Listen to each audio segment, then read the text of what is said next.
All right, good morning, everyone. Oh, there you go. Start that.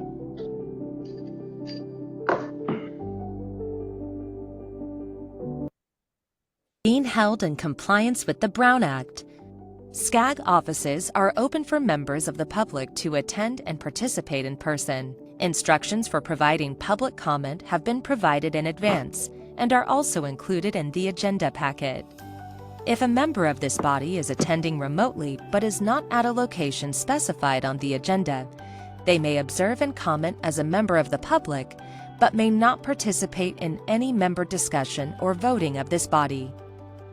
For all members participating remotely, please ensure your microphone is muted when not in use. Please state your name during deliberations and whether making a motion or offering a second. Any voting member or member of the public calling into this meeting by telephone can press *6 to mute and unmute. All telephone participants should identify themselves prior to speaking. SCAG encourages all members of the public to participate in its meetings. We are committed to holding meetings accessible to people with disabilities. For members of the public requiring ADA accommodation, please call 213-630-1410. SCAG offers free interpretation services for members of the public needing information in another language. Please call 213-236-1895.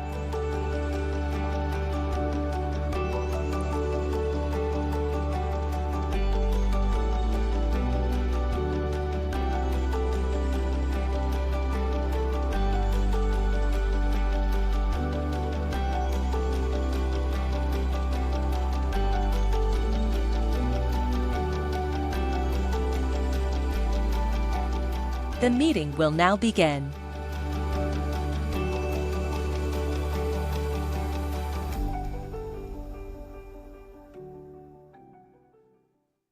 Good morning, everyone. Formally calling this meeting to order at 8:32, even though we just started right on the minute, 8:30 per the video. Thanks to President Hagman for that video again. That was very helpful. With that, we're going to go ahead and make sure we do have quorum. Just one more time for the record, we do have quorum. Correct, Mr. Vice Chair, we do have quorum. Great, thank you. So with that, we're going to go with the Pledge of Allegiance. I've asked our wonderful friend, Wendy Bucknam, to lead us to his Pledge of Allegiance. Thank you very much. If you'd all join me in placing your hand over your heart and rising for our flag, who I have right here next to me as well. Ready, begin. I pledge allegiance to the flag of the United States of America and to the republic for which it stands, one nation, under God, indivisible, with liberty and justice for all. Thank you. Thank you, Ms. Bucknam, for that. With that, again, we do have quorum, so we'll continue with that. And again, on behalf of our chairwoman that could not make it today, I'm happy to chair this last committee meeting on behalf of our committee. With that, we are now going to public comment. Is there any public comment that we have? Mr. Vice Chair, we did not receive public comments before or after the 5 p.m. deadline. Okay, thank you for that.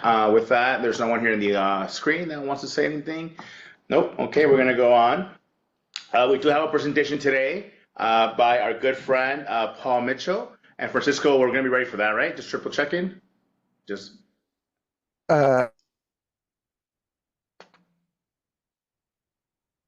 Did you freeze? Mr. Vice Chair, I think that, oh, there you go. Francisco, go ahead, sorry. Sorry, sir. I believe we're going to start with a presentation from Holland and Knight this morning on the federal update, and then we will move to Mr. Mitchell. Okay, perfect. Just want to make sure of waiting on that. Okay, great. Yes. So with that, we'll start with the presentation first, then Francisco. Let's go ahead and do that then.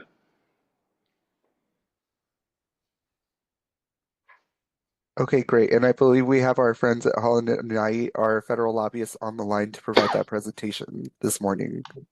Wonderful. Can you hear me? Just doing a quick sound check.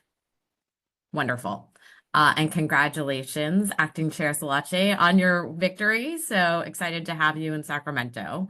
Good morning, everyone. Obviously, we've had an eventful 14 days here in Washington, D.C. And so this is a presentation on the initial election outcomes and some of the key impacts that we're anticipating It is a very, very dynamic environment. And so we'll look forward to coming back early next year as well to provide an update on some of the occurrences here in Washington, D.C. Next slide, please. And so we'll go into specifically, we'll give an update on the congressional outlook and outcomes, as well as some key priorities that we're anticipating in the 119th Congress, as well as address the impacts of the Trump administration on key issues pertinent to SCAG, as well as some suggested action items for local government entities and MPOs, and have time for questions. So first and foremost, as you all have been seeing in the news, the Republicans will hold the majority in both the House and the Senate, in addition to the administration. We do still have a few races left to be called, but nonetheless, they will still hold that majority. Adriana, do you want to move the slide? I don't think it's shifting on, I don't know if it is for other people. Let me see. Hold on. Can you all see it shifting now? Sorry. One moment.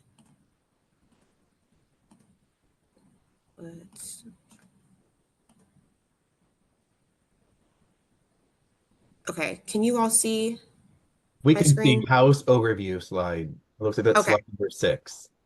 Okay. Well, okay. So Republicans again are going to hold their majority in the House and the Senate. That last week, the House Republican Caucus, of course, nominated Speaker Mike Johnson to be Speaker of the House again. They also held additional elections for leadership.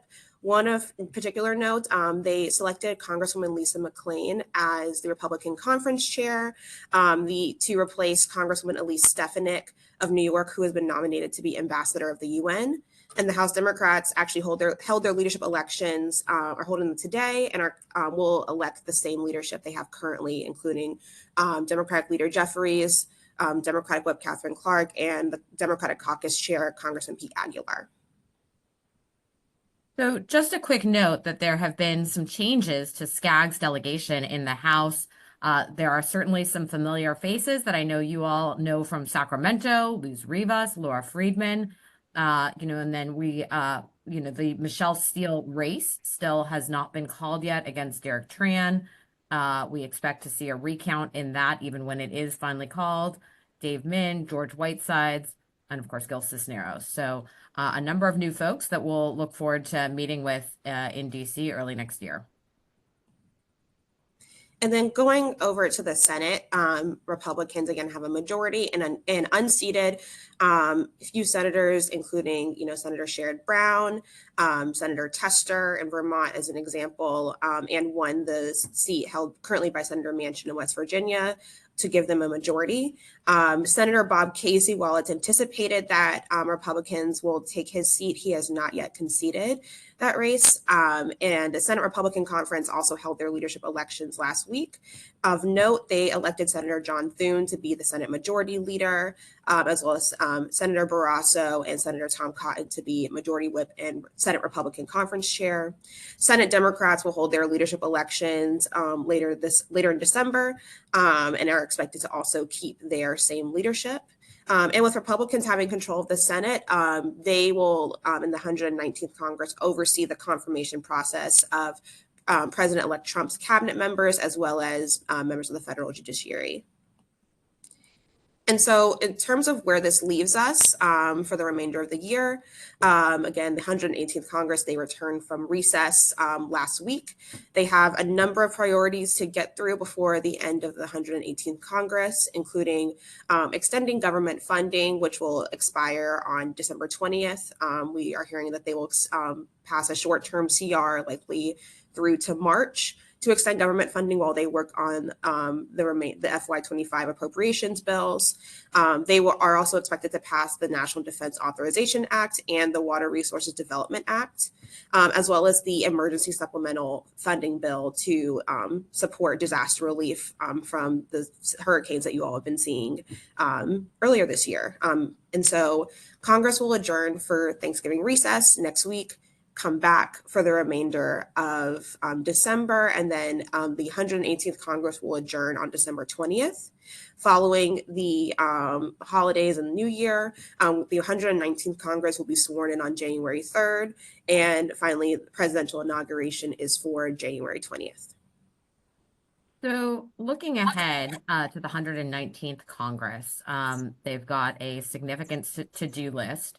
At the moment, you know, as Adriana alluded to, we are under a continuing resolution through December 20th. We fully expect that they will do another short-term continuing resolution through March so that Republicans can put their signature on the FY25 funding bill.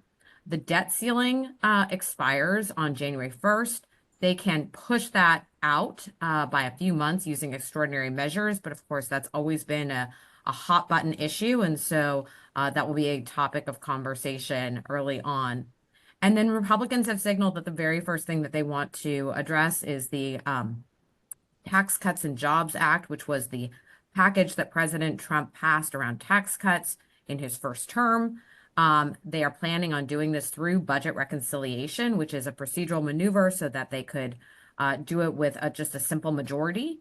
We expect that it will be larger just than tax cuts. It could include some healthcare items.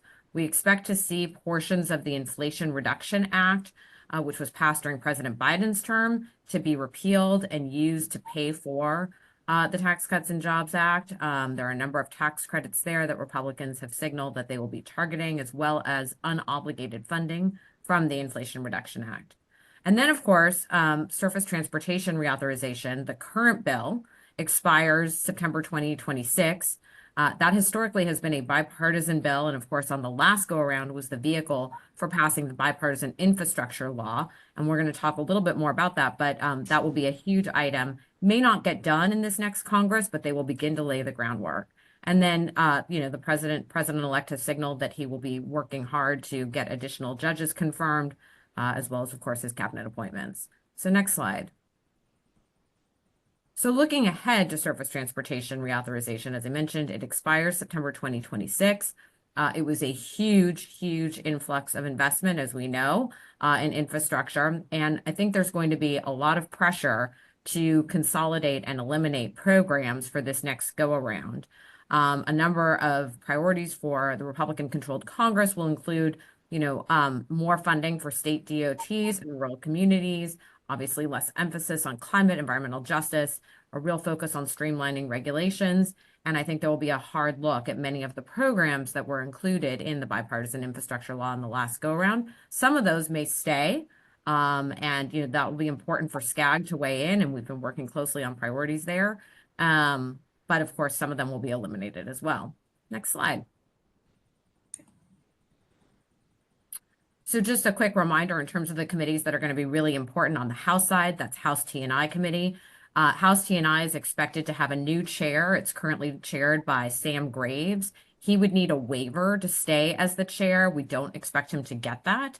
And so it will either go to Rep. Crawford or Rep. Rouser. And then the ranking member will continue to be Democrat Rick Larson from Washington State. House Ways and Means, Jason Smith and Richie Neal. And then on House Approps, Tom Cole and Rosa DeLauro. Next slide.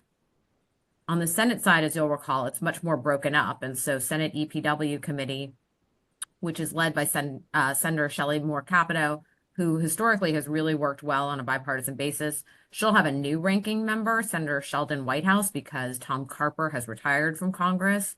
Senate Banking, Housing, and Urban Affairs Committee will have a new chair, Tim Scott. And then the new ranking member will be Elizabeth Warren, given that Sherrod Brown lost his seat. Commerce will be Ted Cruz and Maria Cantwell. And then Finance Committee is Mike Crapo and Ron Wyden. Next slide. And then looking ahead then to the Trump administration. Next slide. As you are seeing in the news, the president has been rapidly nominating folks for his cabinet. And so a wide range of folks have been in the news. Next slide.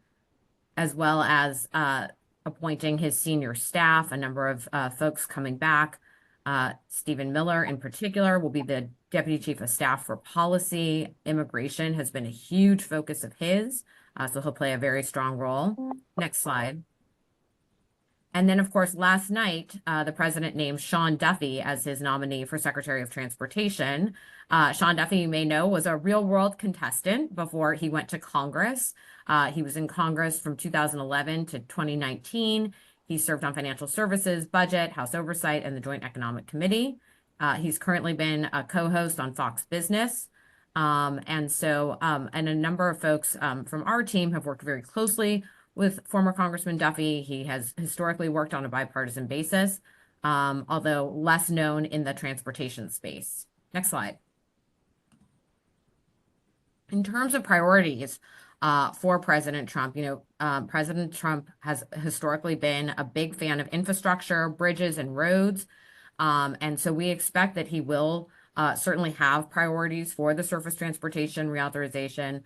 Much like Republicans in Congress, we anticipate that he'll be looking to de-emphasize, climate, workforce, and federal grant applications, but historically has been a really big fan of tech and innovation, looking to more public-private partnerships, emphasis, of course, on a greater local share coming from projects.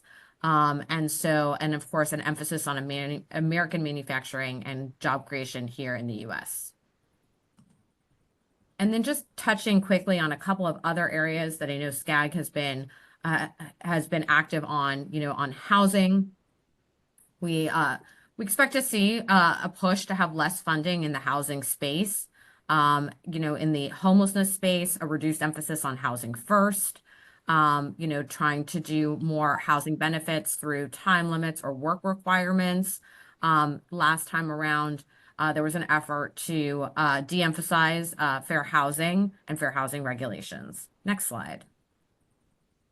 And then around energy and environment, as we mentioned, the Inflation Reduction Act funding that has not been spent from that bill, we expect to be taken and used to pay for the Tax Cut and Jobs Act.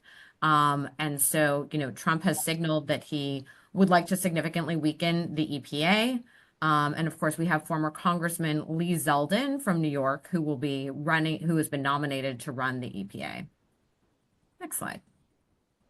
So looking ahead, I think a number of folks have asked us, what to do to prepare for this next administration. And so just a couple of things we want to touch on right now, and happy to discuss more through questions. But for any folks that have pending grant awards particularly from the Bipartisan Infrastructure Law or the Inflation Reduction Act, really, really important to get those grant agreements signed before December.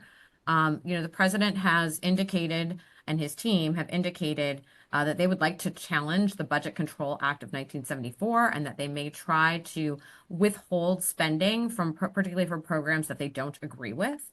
Like the Bipartisan Infrastructure Law or the Inflation Reduction Act. Having those grant agreements signed is a real important protection to try to keep those dollars in your communities. Renewed focus, of course, on private-public partnerships. I think that's going to be really important going forward as folks compete for bipartisan infrastructure law funding. And I just do want to note that it's going to be really important to continue to track BIL funding opportunities, because there's actually billions of dollars left in that bill. And we anticipate additional rounds of notice of funding opportunities coming out of President Trump's DOT. And then, I think it's going to be really important to look at other pathways for local and regional funding. Last time around, instead of the typical 80-20 federal local share split, you saw an administration really prioritize projects that were able to bring more, 50% or more of local share to the table. And so as you're thinking about how to make those projects competitive, I think that that's going to be a really important piece, as well as, I think there's going to be a different vocabulary needed to talk about projects, right? The Biden administration was really focused on equity, on climate change, on labor. And I think with the next administration, we're going to need to focus on innovation, again, public-private partnerships, increase local share. And so that will be, you can also anticipate seeing an increased focus around roads and bridges, and a decreased focus on, transit and bike and pedestrian projects. So with that, happy to take any questions. I know we just ran through a lot, and happy to come back and brief as things are developing. Leslie, thank you so much for that update. We do appreciate you. Yes, are there any quick questions for Leslie before we go to our next speaker? I see any hands up. I think you covered a lot, Leslie. Thank you for that update as we all are getting ready for the new administration and the new change. So thank you for that. I'm sure we'll have a lot more updates as time follows us. So again, thank you all for your time on that. We're respecting time, and we have a next speaker queued up. So thank you to, again, our friends at Holland and Knight. With that, we're going to go on to our guest of honor today. And I say guest of honor because I think we all love the work that he does during November and March seasons, or even June at times now in California. So with that, it's my pleasure to introduce Paul Mitchell, Vice President of Political Data, a bipartisan voter data firm based in California and owner of Registry Partners, a leading demography from California specializing in these conversations. Mr. Mitchell has conducted redistricting in more than 100 cities, school boards, and community college districts, including LAUSD, and they have the city of Santa Ana. He has been regularly cited as an expert on elections, having been included in CNN Presents, special on decentralized redistricting, interviewed by PBS. Mr. Mitchell earned an associate degree from Orange Coast, but more importantly, a master's in public policy from University of Southern California. Fight on. With that, Mr. Mitchell, the floor is yours to talk about what on earth just happened with our elections here in California. Well, thanks. And thanks for having me. Let me just get everything queued up. All righty. Yeah, it was a crazy election cycle, obviously. I'll focus on California. I will just say that a lot of my focus at work is on polling. And so I get a lot of questions about what happened nationally with the polling. So I'll just address that real quickly first. We had polling that showed basically like a 50-50, all the polling averages. You know, Nate Silver did his model, and on election night, he ran 80,000 simulations, and 40,000 and 12 of them came up Kamala Harris. And so it was as close as could be in terms of all the polling. There was a sense at the time, and some writing done on the idea that pollsters were hurting their results, meaning that like they wanted their results to look like 47-48, 49-46, 50-50, kind of like those kind of middling results, instead of showing results where, you know, Kamala was ahead by 6 or Trump was ahead by 6, and being what in polling terms called an outlier, because getting something wrong can be kind of fatal from a business perspective for pollsters, and, you know, kind of moving along with the pack is a little bit safer. It looks as though there was some hurting going on. So there's a little bit of concern about, like, do we really trust the polling industry as a whole if they're kind of doing these games a little bit? But the bigger issue was that they were hurting a lot in their underlying demographics they were using for their polls and on their methodology. And what we saw going into the election was that the most likely outcome, believe it or not, was that one of the two candidates would sweep all the swing states. And the reason that that became known as kind of the more likely outcome, not saying which one was going to win, but just saying that one of the two would sweep, was because they were also fixed on these very similar demographics from all the different polling firms and this very similar methodology from a lot of the polling firms. And if there was some miss in, oh, all the pollsters polled too few young men, all the pollsters, you know, polled too many white educated women, all the pollsters had problems contacting voters in rural areas, all the pollsters had problems contacting Republicans. Like, if there was a miss in the methodology, then all the polls would shift by like 2 or 3 points towards one candidate, and there'd be a correlation among the polling in all the states. And that's essentially what we saw. We saw a polling miss in this election that was 2 to 3 points. And so this election in 2016 will be seen as 2 elections where the polling really had major errors, where there was a big miss. But that's really more perception because it seemed to affect the outcome of the race. The 2020 election cycle actually had worse polling errors, but the polling suggested Biden was going to win by big numbers. He won by maybe 5 points less than the polling suggested. And so everybody treats 2020 as like not being that bad of a polling year, but they'll look at this year as being pretty bad, even though from a pollster mathy side, the polls were actually pretty good this election cycle. In California here, we had election results that I think a lot of people are viewing as being somewhat schizophrenic. On one hand, when we look at statewide election results, we see things like Prop 36 passing, a tough on crime ballot measure. We see voters rejecting a rent control ballot measure and voters rejecting a minimum wage increase. This seems to suggest kind of a reddening of the state, voters, voting almost 70% for something that was backed by Republicans in Prop 36 and opposed by the Democratic governor.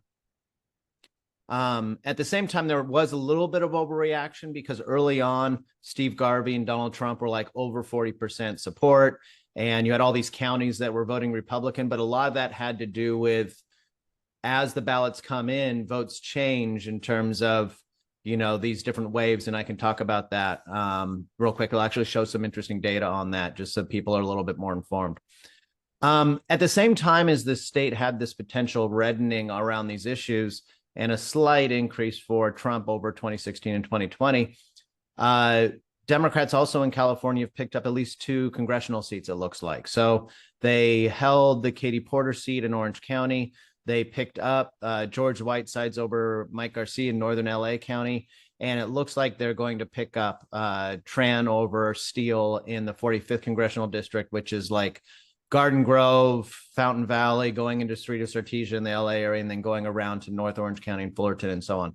So this disconnect in a way of Democrats picking up seats that they haven't won since the blue wave in 2018, and then at the same time seeing, reduced vote support for Kamala Harris in Imperial County by pretty dramatic numbers, in some of the Central Valley counties by some strong numbers. A lot of this is kind of causing Democrats to wonder, like, what's going on. It's funny, we still have Democratic supermajorities in the Assembly and the Senate, but some closer Assembly and Senate races than people expected.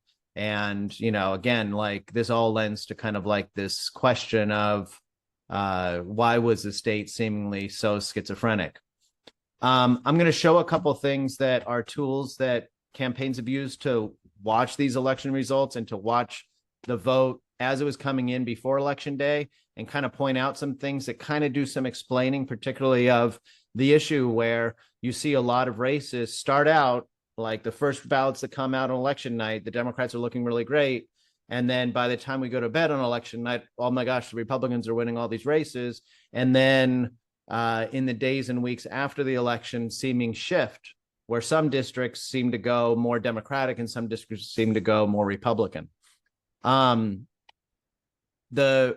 thing I'm going to share real quick is, first off, this is a tool that we create at PDI that allows for you to see the votes as they come in the weeks before Election Day. So this tracker is something that people can go to, or also they can have it emailed to them. And it shows, the 22 million voters, how many ballots were returned. This is still coming in from a lot of counties. So this has continued to grow in the last, week or so after the election. And then also the partisan breakdown. So statewide, 49% Democrat, 27% Republican in returns. The age breakdown of voters that return ballots and the ethnic breakdown of voters who return ballots. Now, one of the things that's interesting about voting in California is that prior to 2020, Republicans always voted super early. They were homeowners, they were older, they used to doing mail. Young people didn't even know where they kept their stamps. They didn't really do things by mail. And so they voted later, and you'd end up having this electorate that was really Republican early, really Democratic late. In 2020, there was this weird thing that happened where a ton of voters were convinced by Republicans in the Trump campaign that voting by mail was, rife with fraud.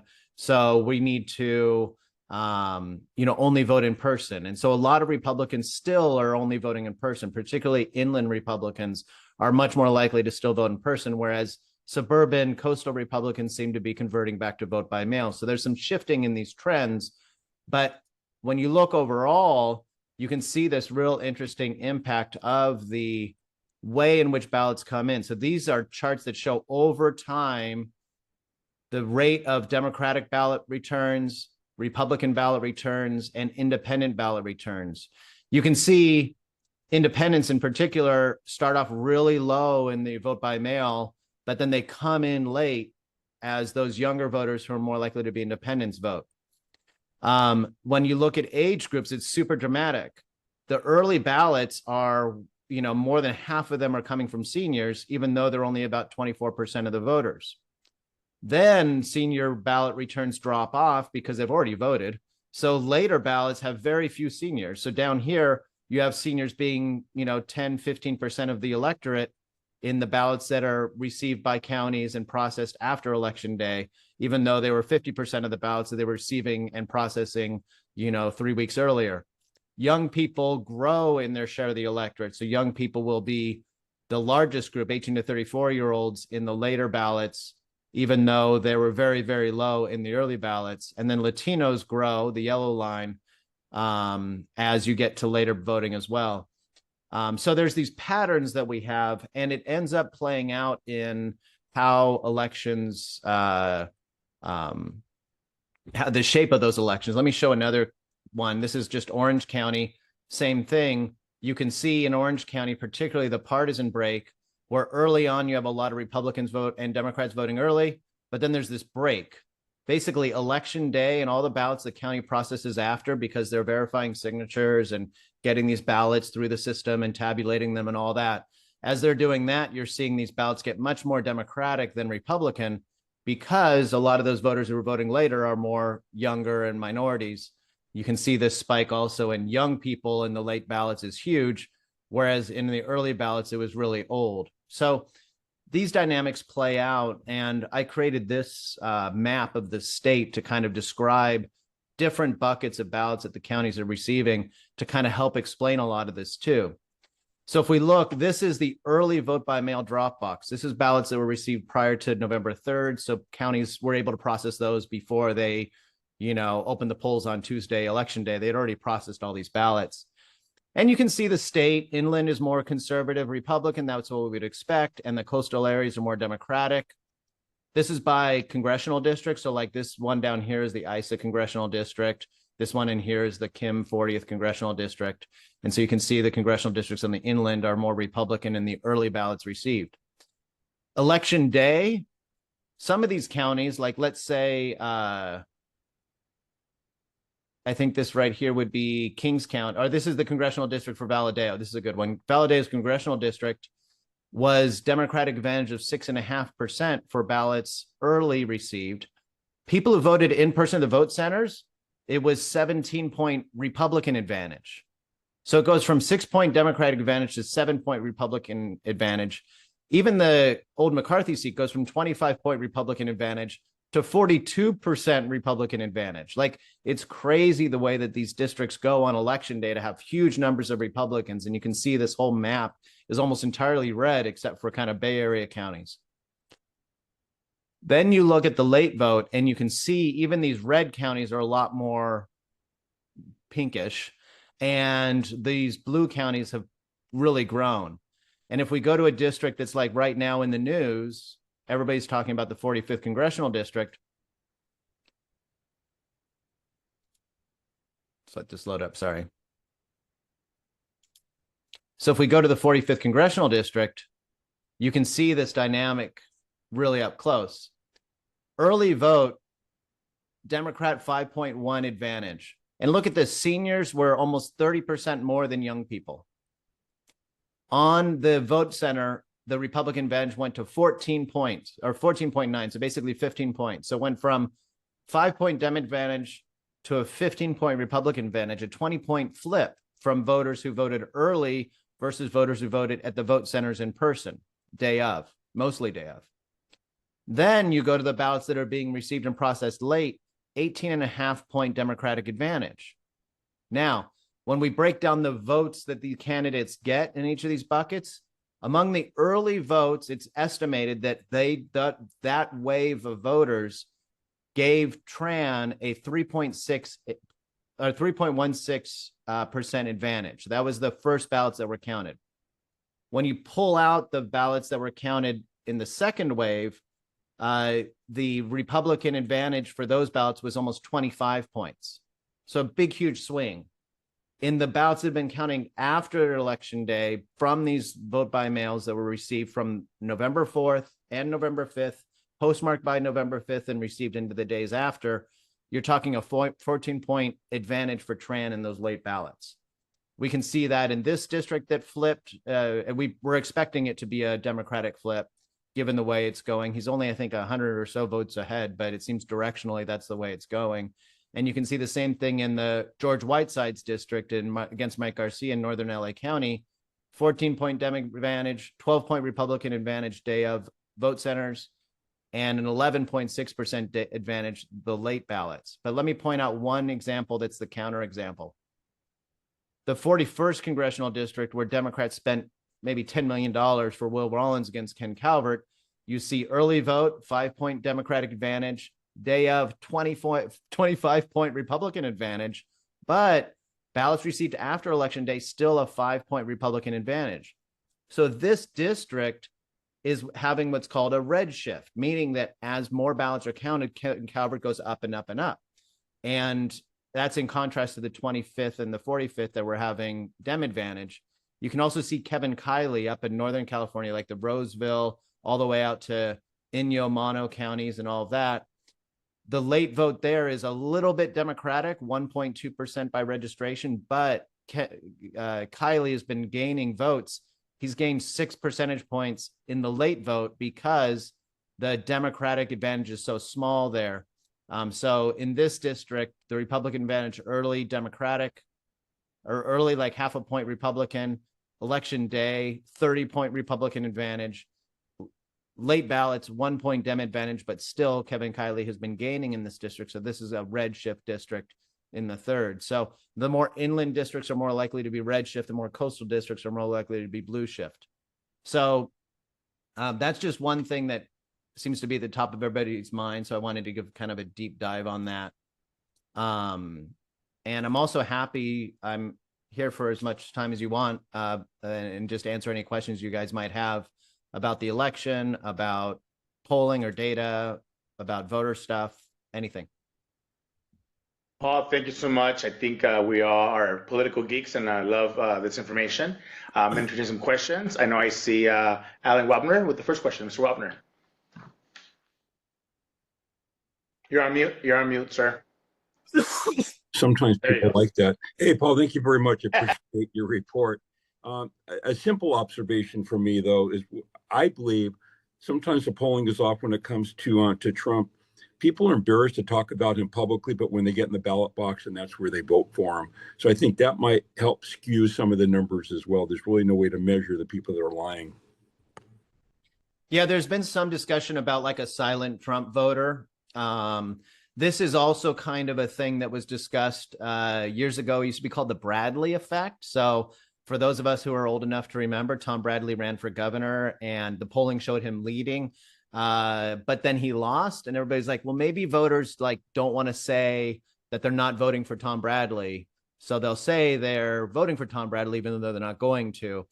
There was also discussion in the Cuban American community in Florida in like 2016 that Cuban Americans, younger Cuban Americans who wanted to vote for Hillary Clinton wouldn't say Hillary Clinton on the phone. They'd say Trump because their family members were listening, but they really were going to vote for Hillary. And then there were also these ads that they were playing on this concept of, you know, oh, women are going to go to the polls and they're going to tell their husbands, yeah, I'm voting for Trump. And they go to the polls and they vote for Kamala Harris. A lot of this stuff comes up in polling and it kind of can go both ways. Pollsters try to get to that silent Trump voter or try to account for it. And clearly, either they're not accounting for that silent Trump voter enough, or the tools that they're using aren't capturing enough, like Republicans who don't want to talk to a media group on the phone or don't want to give up their information or just don't trust like the person calling, whereas Democrats are like, ooh, somebody cares about my opinion, and they're going to be much more engaged and willing to do a poll. So there's a lot of stuff pollsters do to try to fix that stuff, but you're right, there's questions about that one in particular as well. Thank you, Supervisor Wagner, and then Mayor Wong. You're on mute, sir. Go ahead. I think he's frozen now. You're still on mute. We can't hear you. I think your audio's off. Your red thing's off, but we can't hear you. There you go. You're back on red. On now. There you go. There you go. We're here now. All right. Hi. I apologize, and we'll talk to the tech people about it real quick. And I want to put this question in context, if I may. The guest was introduced as the founder of or head of a nonpartisan, or I think maybe the word was bipartisan firm. And the truth is, a couple of years ago, the firm announced that Republicans do not align with its values and would no longer be permitted to purchase, use, otherwise data. So I think the characterization of nonpartisan or bipartisan is unusually generous and to the point of inaccuracy, which raises the question I want to ask about polls. Yes, the pollsters in the blue wall states and the swing states all seem to miss a little bit, but they all missed in the same direction. And forget Ann Seltzer in Iowa, who arguably beclowned herself with her poll. They all always miss in the same direction. And I'm curious what the reason for that might be, unless the answer simply is the Bradley effect just spoken of, the failure of folks to say, hey, I'm really a Trump supporter. How do we on the other side of the aisle from the guest take seriously what he is doing and saying?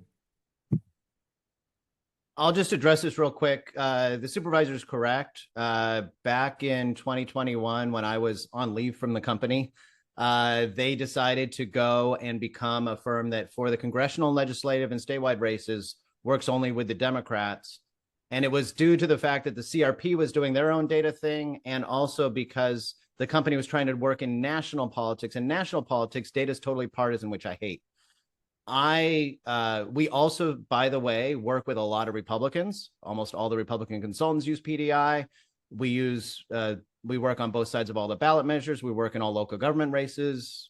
Supervisor, you can still use PDI in your supervisor races, and your consultants do. And pollsters all do, even on the Democratic Republican side, all the work we do with universities and so on. And then Redistricting Partners is not a partisan company as well. So Redistricting Partners is a nonpartisan company that I own. I get to control who our clients are. And in that world, we do almost exclusively municipal redistricting. So we're working with cities like right now, we're doing Galt, Healdsburg, Los Altos, Foster City, doing these redistrictings and doing a lot of municipal agency redistricting as well on a nonpartisan basis. So just to kind of put my flavor out there. And I think that the polls were wrong, tilting towards underestimating Trump's support. But I honestly think that a lot of that's they'll figure out after they get a lot more of the data in of who actually voted. My guess is that pollsters underestimated the number of young men that would vote. And that's young white and Latino men who were, drawn into the Elon Musk aura, the Joe Rogan stuff, I said this at a panel the other day. On election day, the top four podcasts in America were Joe Rogan, Tucker Carlson, Candace Owen, and the Hawk Tuah girl. Like, these are bro-y podcasts, and the energy and excitement by that subgroup in this election for Trump was probably outsized from what pollsters had been expecting in the months leading up to the election. And therefore, just missing them by a few percentage points could skew the polls by 3 points nationally. So I think that's probably what it was. In 2016, there was a lot of concern that the pollsters missed rural, blue collar, kind of low education Democrats and independents that hadn't voted in either the two Obama elections. And so in subsequent elections, those pollsters tried extra hard to get those voters into their panels. I don't know what they'll do in future years, if they'll think that these younger kind of bro-y young men are going to vote again in 2028, but it's probably a benign cause of the error, not some kind of like a partisan cause of the error. It's just pollsters were probably trying to do their best. And my guess is they didn't expect a lot of those young people to turn out because historically they don't turn out in good numbers. Thank you, Paul. Mr. Supervisor, any last minute before I go to the next speaker, or you're fine? Okay, I think he's fine. Mayor Wong? Thank you, Chair. And thanks, Paul. Appreciate the look and look forward to more as the data kind of gets fuller, a better picture of this. I was reading this morning about the expected lower voter turnout this cycle versus 2020. Anything from your preliminary kind of thinking on to read into that or not? Just, I mean, we were all stuck in our homes in 2020, so maybe people actually took time to vote, or anything we should kind of look into. So I wrote an article for Sacramento Bee and the Gannett chain or whatever 2 weeks before the election or so that basically was like, please, God, stop using 2020 as your crystal ball for what's going to happen this election cycle, because turnout was so much higher, I believe, and I think a lot of data suggests that it was a lot higher because of the pandemic, because people were home, they were staring at these ballots on their kitchen counter, they were, a lot of voters, especially on the Democratic side, were, in urban areas where the lockdowns were more severe than in rural areas. And sometimes the only chance they'd get to get out of the house was to like go walk to the drop box. And so there was just a lot higher voter participation in 2020. And I never thought that this election cycle, we would really parallel that turnout. When people asked me what turnout was going to be in any city or state, statewide, I just said, look at 2020 and take 5% off.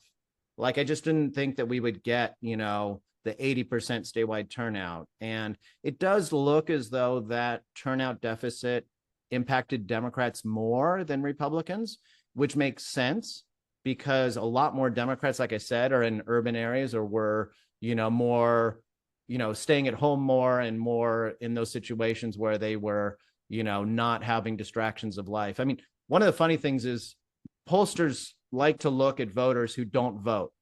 And a lot of times we look at voters who don't vote and we're like, oh, those voters they're disengaged, they don't do anything. But when you actually ask voters in polling or even in focus groups, like, you didn't vote in 2016, why not? So many times they have like an actual valid excuse. They're like, oh, my kid had a soccer game. Oh, my dog got sick. Oh, I was in another county for like a work meeting and I didn't get back in time. A lot of these instant things that just happen in life normally impede people's ability to vote. And there were a lot fewer of those kind of things happening in 2020 to stop us from voting. So I think that in of itself could account for like a 5% lower turnout this year.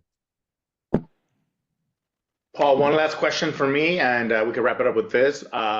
What is your opinion on the length of voting that it takes to count these ballots? I think as a Californian, as a next legislator, I think that's what I'm hearing a lot of rumblings. And how do we, quote unquote, fix that? Because the waiting game, the conspiracy theories behind why. I know you explained that in the data earlier, but is there a quick response to that question? So I want to say that there are three groups that are actually harmed by the late counting of ballots. These three groups are people like me that do data analysis and want to come out with data analysis, reporters who are on deadline and want to write their story about the election, and spouses of elected officials who are like, please, God, let this election be over. My spouse is intolerable. Elected officials don't get sworn in for months. Like, there's nothing actually functionally being hurt or harmed by the lateness in the voting process. It's been like this forever. People just didn't realize it. It's taking longer now because of all the things we've done to make sure that these ballots can count. I haven't had anybody say, oh yeah, let's just, take those 100,000 people. There were 100,000 voters whose signatures need to be redone. The cured is what they call it. Do we just want to throw those 100,000 votes away? I don't think most people believe that that's really equitable or fair. And so the harm is, the only real harm people are pointing to now is they've got people on X going out like Elon Musk and saying it's voter fraud, voter fraud, voter fraud. And then them coming back around and saying, look, we need to solve this issue. And I say, what's the issue? That my friends are saying it's voter fraud. Well, I'm like, so stop your friends from saying it's voter fraud. Like, I don't know what to tell you. If it's not this, it'll be something else. The late counting is It happens. It's happened for a long time. There's a process. We want to make sure all the votes count. And I think that's more important than whether or not, like, I get to go for a bike ride today, or whether or not, you know, your spouse gets to, like, have you finally relax. Thank you, Paul. That wasn't even my last question, but I do see Wendy's hand real quick, so I'll take her last question.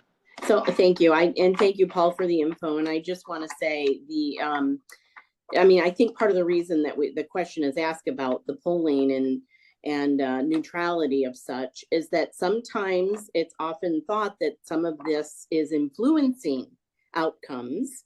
And that's why I think it's so important for us as leaders to understand how we're utilizing data, who's obtaining it, what their thoughts and processes are behind it, motivations are, et cetera.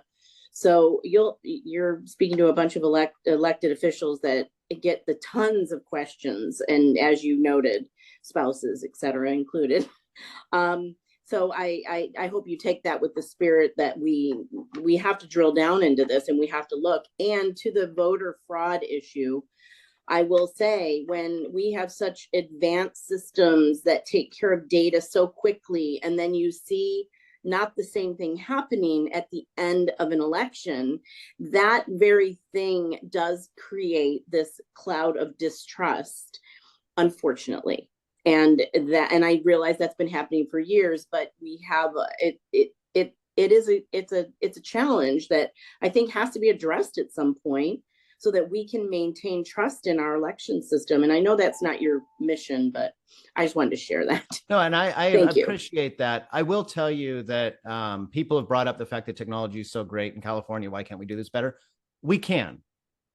Anybody on this Zoom, anybody who wants to call their legislator or incoming legislator or whatever, they can write a bill that allows counties to use optical character recognition on signatures to validate signatures against the DMV registration, to use a computer to take a snapshot of it, look at the DMV registration, say, yes, that's correct. You don't have to use the word AI, but essentially it would be AI or algorithmic learning. It would essentially line up two signatures and say, these two signatures are correct, and then have a test on it so that, like, you know, the 10% lowest rate of match would go to human beings to actually have human beings do the ones that are questionable. Now, I would support that. I think a lot of election administrators would support that. But then you would have people in the next election saying it's voter fraud because the AI bots are doing it. So there's trade-offs with this. And at some level, there has to be a pushback to people who, every time something happens, they lean into voter fraud. And it's not just Dem or Republican. In the 41st Congressional District, I pointed out, where Calvert is gaining votes, there's local people there going, well, this is suspicious because the assembly candidate gained votes on the Democratic side, but then the Republican candidate gained votes on the same ballots. What's happening? You're like, shut up. Like, don't do this like crazy election. I'm telling this to the Democrats in Riverside. You know, the fact is that we both need to make sure the systems can be explained and that they can be understood. And we do want to try to reduce the opportunity for voter fraud. And I understand how the late count creates opportunity for voter fraud. But I also really love Jessica Millar Patterson for the CRP, the chairwoman of the California Republican Party, tweeting after Election Day, this is what's happening. There's ballots still being counted. We're going to make sure all the valid ballots are counted. We're going to make sure people whose signatures are bad are getting those fixed. This is the process. And I, basically didn't use the conspiracy word, didn't use the fraud word. She did a great job of basically trying to instill more trust in the system and explain why it's happening and how it's happening. I did a video just the other day on Twitter that went through a lot of the stuff I showed you earlier and tried to instill, I think we all can work on instilling trust in the system, because once we reduce the counting threshold to maybe a week or something like that, you're going to have people coming up with some other conspiracy, Paul, thank you so much for your time. We're going to continue with our meeting, and we appreciate you coming and joining us today.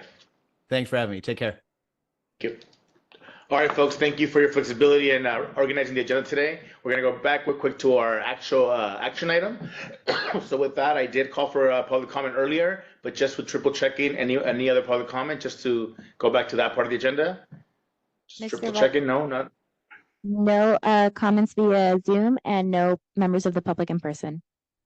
Great, great. I just wanted to triple check. With that, we do have a consent calendar on the agenda. Is there a motion for approval? Shapiro moved the consent calendar. Bucknam, second. Okay, Mr. Shapiro and Ms. Bucknam. Any discussion on the consent calendar?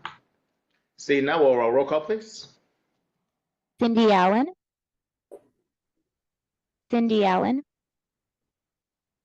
Wendy Bucknam. Aye. Jenny Crosswhite. Yes. Keith Ike. Yes. Margaret Finlay. Yes. Kurt Hagman. Jan Harnick. Yes. Laura Hernandez. Yes. Clint Lorimore. Aye. Ray Marquez. Ray Marquez. Gil Rebollar. David Shapiro. Yes. Jose Luis Olache. Yes. Donald Wagner. Wagner, aye. Alan Wapner. Yes. Thomas Wong. Yes. Mr. Vice Chair, with 12 yes votes, 0 no votes, and 0 abstentions, the committee has approved the consent calendar. Thank you all for that. And now the consent calendar is formally approved. Again, we already had our federal elections update. Now we're going to go on to our state elections update with our good friend, Steve Cruz, Cruz Strategies. Great. Good morning. Thank you, Chairman. And Nick Romo is here with me as well. So I think it's a good segue, given that you got the federal updates and then, you know, the information that Paul was able to provide. And so we wanted to give you an update on this elections in California and sort of walk through some of those. What do the numbers look like? Where were some of the surprise results? And then kind of what does it mean for us? I think you'll see the theme throughout this is a lot of change, a lot of new faces. And so ultimately a lot of outreach, a lot of meetings, a lot of contacts, a lot of relied upon all of you to help us with some of these new members. So Nick's going to start off and we'll try to work through it. I know we're getting late into the hour, but Nick. Sure. Thanks, Steve. Thanks, Chair Salache. Great to see everyone. Good morning. Just jumping right into it. We've had significant legislative turnover. We have 35 open seats in this cycle. These are all the state Senate and state Assembly seats. And as of this morning, it looks like we'll have 30 new members. So 30 real new faces to Sacramento. So we're, like Steve said, we're going to be excited to get to know them, put all their names and faces on note cards, and really get to know the dynamic of these folks. Yeah, and in the end, in terms of the split, so in the Assembly, not all the races are called, but it looks like it'll be 60 Dems, 20 Republicans, and in that case, Republicans would have picked up 2 seats, the Cervantes seat, and then Garcia. And we'll talk more about that later. And in the Senate, it's 30-10. And as of this morning, there was a pickup for Republicans with Choi leading Newman. So next slide, Nick. Yeah, just I won't go through all these, but just for everyone will have these slides. But just to give you a snapshot of all the folks in our delegation who have decided whether they're termed out or decided to run for a new office. All the folks that are leaving us in Sacramento. Yeah, and I think with that, I mean, the thing that sort of stands out is a loss of a lot of institutional knowledge. I mean, you look at the folks that we work with closely, like Laura Friedman, the chair of transportation and a leader on environmental issues. We mentioned Eddie Garcia. I mean, what he's done in the environmental justice and climate space. And then, of course, Miguel Santiago, he did a lot of work on housing issues, particularly on housing law, RENA, housing element. So some big shoes to fill there. So Steve mentioned we're going to see one pickup for the Republicans in the Senate, likely with Senator Newman losing his race to Steve Choi. And again, just to reiterate what Steve just said, significant loss of experience. We have the former pro tem, Tony Atkins, former budget chair, Skinner, who's also chair of Senate Housing. One, I think, really great talking point and an outcome of this election is that in the Senate, women have taken over the majority, reaching significant parity, something that has been a priority for the Senate for multiple pro tems. We're currently at 21 members and maybe 22 by the end of December.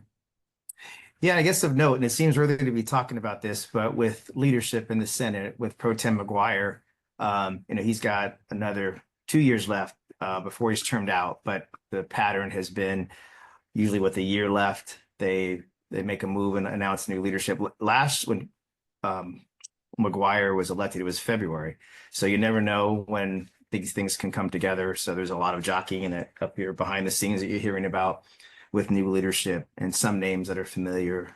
Lena Gonzalez, we've heard her name kicked around. Steve Padilla, Senator Ashby up here in Sacramento. So that'll be something that we'll watch and obviously have a big impact on SCAG once that all plays out. Just a quick of the key races. Some of these are still left to be called.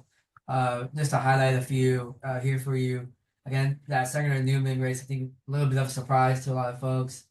You have the race down in South LA with Chamber versus Richardson. The race down up in the East Bay, it's Beckles versus Outergeen. These are races that Democrats spent money on. They're trying to pick up, but as you see, I think they've either haven't picked them up or the more moderate candidate is winning in the Senate.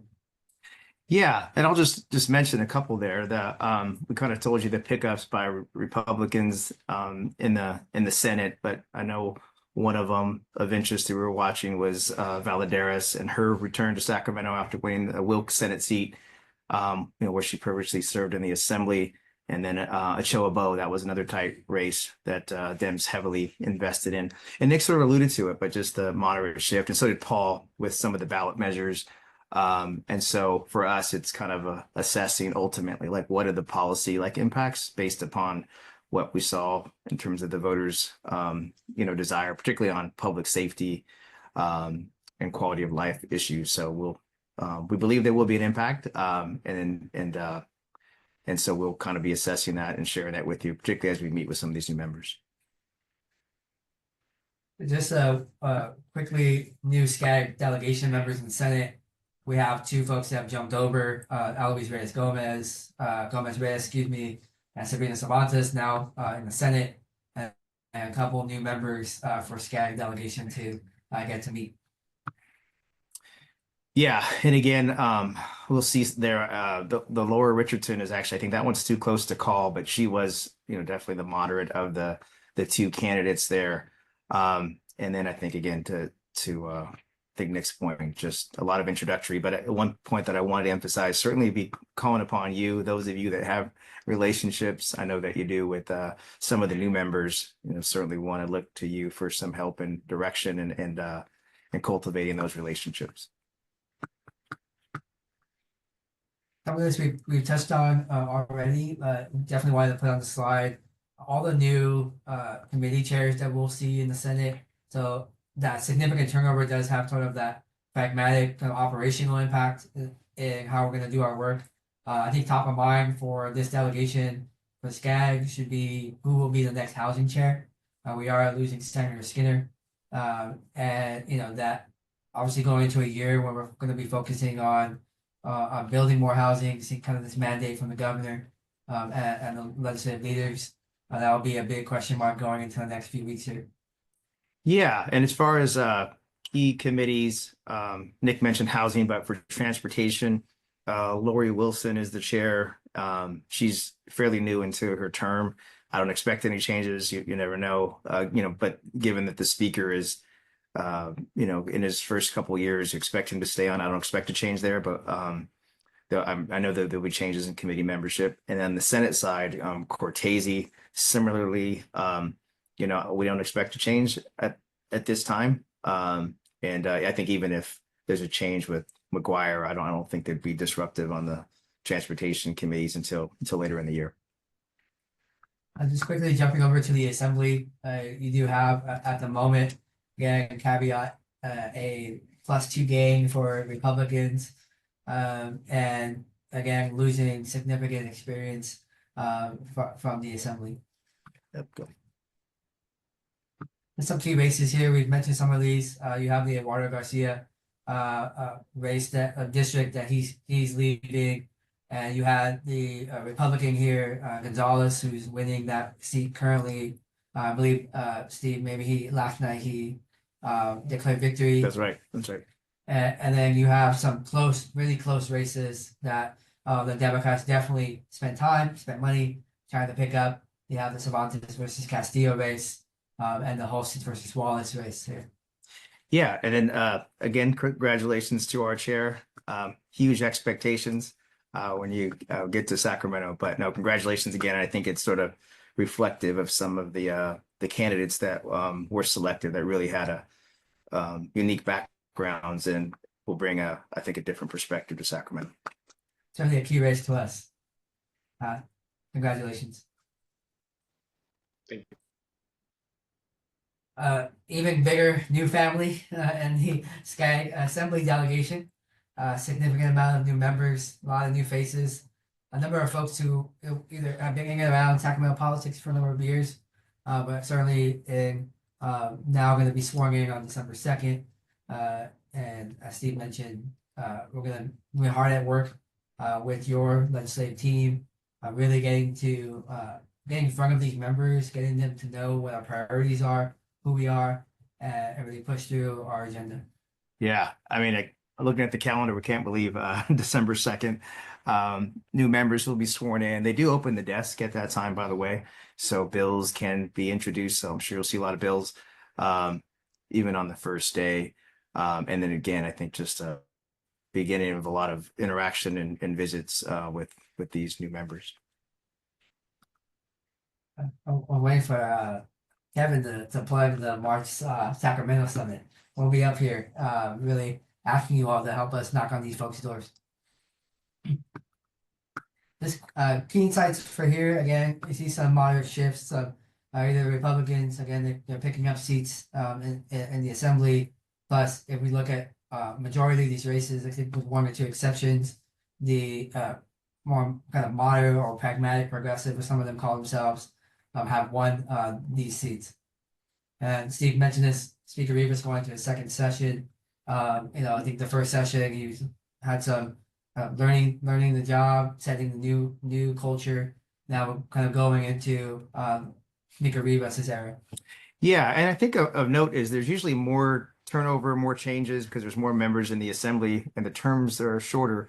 But it's interesting. It seems like as we look at the chairs that are the seats that are going to be open, that they obviously planned ahead because there aren't a lot of members that were turned out that occupied those seats. There are only two chairs. So the public safety position, which will be a controversial pick, wherever it takes over, given all the discussion on crime and retail theft and all the bills, the tough bills from last year that resulted in Prop 36. And the other one was Environmental Safety Committee that Assemblymember Garcia chaired.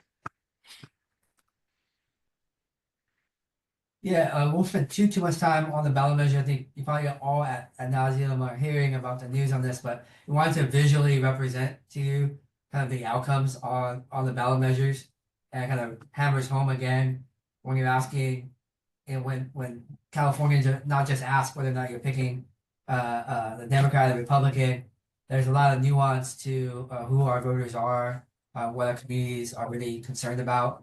So we've heard a lot about Prop 36 overwhelmingly passed.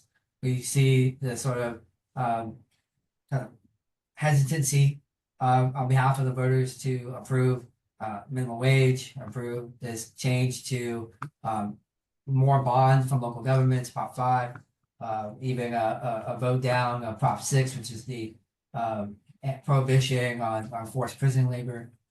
So definitely kind of a visual representation of the nuances of the voters. Yeah, the other thing I'll say here is I think I heard this morning that Prop 36 actually won in every county, which I don't remember the last time that has happened with the ballot measure. And then one thing that we will be paying attention to, we mentioned the public safety chair with implementation of Prop 36. I mean, we kind of know there was a split, or majority of Dems in the legislature were not supportive, and the governor. So it'll be interesting to see, what kind of legislation or what kind of activity around being disruptive to the implementation of Prop 36. I mean, I know that they're bound, but it'll be interesting to see because there's a lot of levers I think that can be pulled there. So I know that'll be a lot of attention on the implementation. is taking, again, zooming out to broader impacts. We have, 30 plus new members, and, we'll start to see a sense of kind of a new capital, new Sacramento. I think Steve has mentioned to me this morning kind of how things have changed just in the last few years. Yeah. Yeah, no, and I think, on day one, obviously the special session, the governor announced the special session, to ostensibly to protect, California environmental labor, protect funding for California against a change in the White House. So how much of that will consume the time and bandwidth of the legislature? I expect it to be a lot, and so it does completely, I think, change, maybe the agenda for legislators, and then we'll talk about it more later. But then the funding questions, like what does it mean for funding some of the projects that are already in the pipeline? Yeah, I think Paul mentioned this, but really taking a look at Fresno County, Riverside County, San Bernardino counties, Trump winning in those elections in those counties, how does that impact how California state senators and assembly members think about the 2,000-3,000 bills that they introduce? What's going to be their approach to meet voters where they are?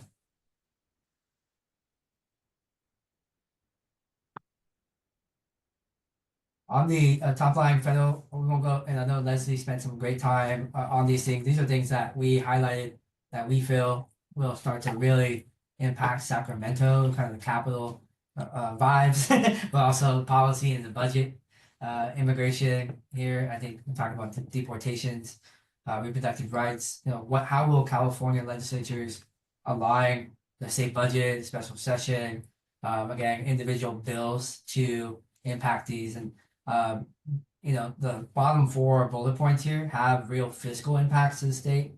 The SNAP and Title I education funds, they all add up to hundreds of billions of dollars collectively when you look at everything together, in terms of all the funding that's passed through from DC through the state, and some of that money that goes to the county for the county programs, and then those that actually trickle down to city programs, city grant. Again, top line, these are kind of bringing it home. These are issues that we know California legislature has wrestled with absent of whoever the president is. But again, looking at giving the shift to more moderate voters, in some cases Republican, shifting districts, how will the legislature respond? And 2 days after the election, our board voted to approve essentially a policy that will increase gas prices, which is even, I think, for those that supported that policy, a little bit of a surprise because of the tenor of the election week. Folks voting on the economy, folks voting on inflation. So we're really watching and really trying to align how we work with all of you to align from local government priorities through that. Yeah, and then just on the last slide here, Nick, because I know we have to wrap up on this top line California policy issues. It sort of reflects kind of everything collectively, right, in response to what's happening at the federal level, and then issues that were already, sort of top of the ticket in the legislature, including things like AI and, of course, homelessness and other things. So this, again, tries to capture what we believe at this point will be on the agenda. I think that's it, and obviously open for any questions. Thank you, Steve and Nick. Any questions for either gentleman? Going once, going twice. If not, Steve and Nick, we'll see you in Sacramento soon. Thank you for your update today, and we will see you in Sacramento soon. Thank you. Thank you. Thank you. With that, we're going to go to Policy and Public Affairs Division update. Our awesome Javiera Cartagena. Good morning, Chair Javier Cartagena, Chief Government Affairs Officer here at SCAG. I'd like to take a moment to just congratulate you, our own very Assembly Member-elect, Jose Luis Solache, from all of us here at SCAG. And I see Comey in the room. Do you want to say a few words to Assembly Member-elect? Wow, what an honor to have Comey in the room. Good morning, all. Vice Chair Solache, we We're so gratified at your election win. We're looking forward to working with you. We have a load of stuff to pile on your desk shortly, so see you soon. See you soon in Sacramento. And If I Godspeed. will say, I was told I only have 3 staffers in the district, but I know that Kevin, Javiera, and Francisco will be my unofficial staff members from SCAG. So I do take that collaboration very forcefully. So thank you. Absolutely. And thank you for all your work here at the LCMC. As President Hagman mentioned, the RC meeting 2 weeks ago, there were several RC members, about 12, who will not be returning to SCAG. And as a reminder, all of our outgoing regional council and policy members will be honored at the President's reception at the General Assembly in May. SCAG is excited to invite all of the LCMC members to this week's exclusive tour of the SoCal Gas Hydrogen House in Downey. And the tour will be this Friday, November 22nd at 9 a.m. And it is the first clean, renewable hydrogen power home in North America. Attendees will get a tour of the home and then enjoy lunch. So we have a hard cap at 30 spots, and we've already received 22 RSVPs. So if you like to join the fun, please RSVP to your government liaison ASAP. I am proud to report that SCAG once again served as a scholarship sponsor for last week's Scholarship Awards Gala, sponsored by the Los Angeles chapter of the Women in Transportation Seminar, or WTS. And this annual event recognizes outstanding women who are shaping the future of transportation. We were proud to sponsor Miss Emily Tang, who is a mechanical engineering student at Cal Poly Pomona. And another point of pride was being really joined by our interns, Melanie and Andrea, who have been working in our legislative and government relations departments. So we always look forward to participating in our Inland Empire and Orange County scholarship galas as well, that each of them are the summer and winter, will be taking place this summer and winter respectively. We hope to see you at our annual economic event, which will be a little different this year. We've been updating all of you in all of our several committees. And, while we will not be having our regular big event, it'll have great information. This is going to be the 2024 Southern California Economic Update. And we'll have our reporting analysis as well as the near-term outlook for from the SCAG Economic Roundtable. And I wanted to thank also our council member, Marquez, who is spearheading our GA host committee. I think some of you met yesterday, and we are already, really working really hard to make sure that we have a successful regional conference and General Assembly.